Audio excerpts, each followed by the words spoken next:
11월 23일 목요일 욥기 18장 1절에서 21절입니다. 18장은 빌닷의 두 번째 변론입니다. 빌닷은 엘리바스와 자신의 말에 물러서지 않고 더 많은 말로 반박하는 욥을 겨냥했습니다. 이제 자신을 포함한 우리들이 지혜를 말할 것이라고 선언합니다. 빌닷은 짜증스럽게 반응합니다. 왜 욥이 자신을 포함한 친구의 말을 부정한 짐승처럼 대하느냐라고 반문합니다. 3절 헬라어 원문을 직역하면 왜 우리가 짐승처럼 간주되느냐, 너희 눈엔 우리가 더러워 보이느냐입니다. 그는 욥에게 울분을 터뜨리며 자기 자신을 찢는 사람이라고 비난합니다. 그러면서 너 때문에 땅이 버림을 받았느냐, 바위가 그 자리에서 옮겨지겠느냐라고 묻습니다. 빌닷이 욥의 문제점을 여기는 것은 다음과 같습니다. 첫째 2절에 먼저 지혜를 갖춰야 규범적 지혜를 이해할 수 있게 된다는 것입니다. 먼저 지혜자가 되어야 지혜를 깨달을 수 있다는 어불 성설로 빌닷 자신의 설득이 실패했다는 것을 자인한 셈입니다.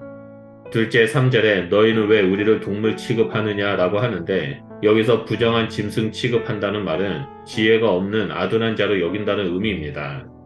셋째 4절에서 욥을 분노 때문에 자기 자신을 찢는 사람이라고 표현합니다. 규범적 지혜는 화내는 사람을 지혜자로 여기지 않습니다. 빌닷의 말에 의하면 욥은 지혜자가 아닙니다.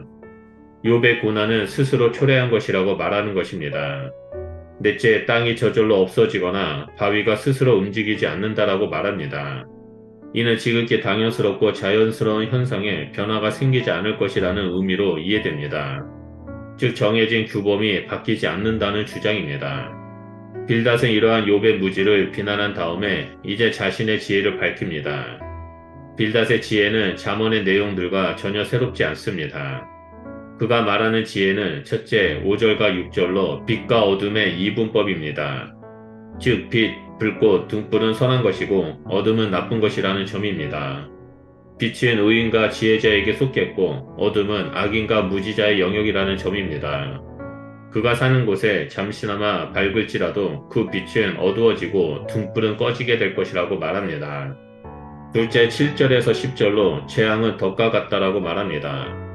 악인이 스스로에게 빠진다는 표현은 잘 알려진 표현이고 구물과 올가미, 덫과 함정은 평행어로 지혜가 없어서 스스로 재앙을 선택한다라는 규범적 지혜를 말합니다. 악인에게는 결국 자기가 빠질 함정이 됩니다. 셋째 11절에서 13절로 공포와 재앙과 질병은 악인, 지혜가 없는 자의 운명임을 말합니다. 무서움과 놀람은 악인에게 속한 것입니다. 기근과 재앙, 질병과 사망도 악인의 몫입니다. 공포가 악인을 둘러싸고 어디를 가나 따라다니며 그의 주위에 재앙이 도사리고 있습니다. 아픈 것은 질병을 앓고 있는 사람이 악인이기 때문이라고 말합니다. 넷째 14절과 15절에 악인이 거하는 곳은 없어지거나 타인에게 빼앗긴다라고 말합니다. 장막과 처소는 생존의 필수 요소이지만 악인은 기본적인 생존권도 위협받는다는 의미입니다.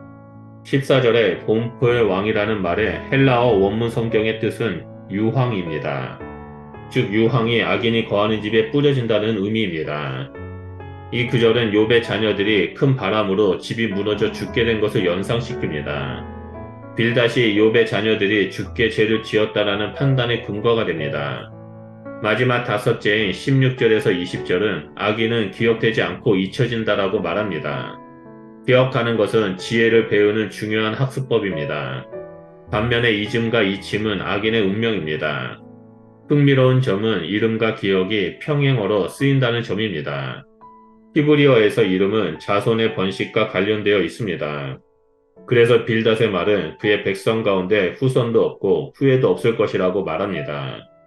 악인의 패망은 서쪽에서 오는 자와 동쪽에서 오는 자가 놀라게 하는데 이 표현은 천지 사방에 있는 많은 사람을 가리킬 수 있고 후손과 선조를 지탱하는 말일 수 있습니다. 이렇게 악인의 운명을 정리한 빌닷은 자신의 말이 확실하다라는 점을 강조하기 위해 참으로라는 말로 마칩니다.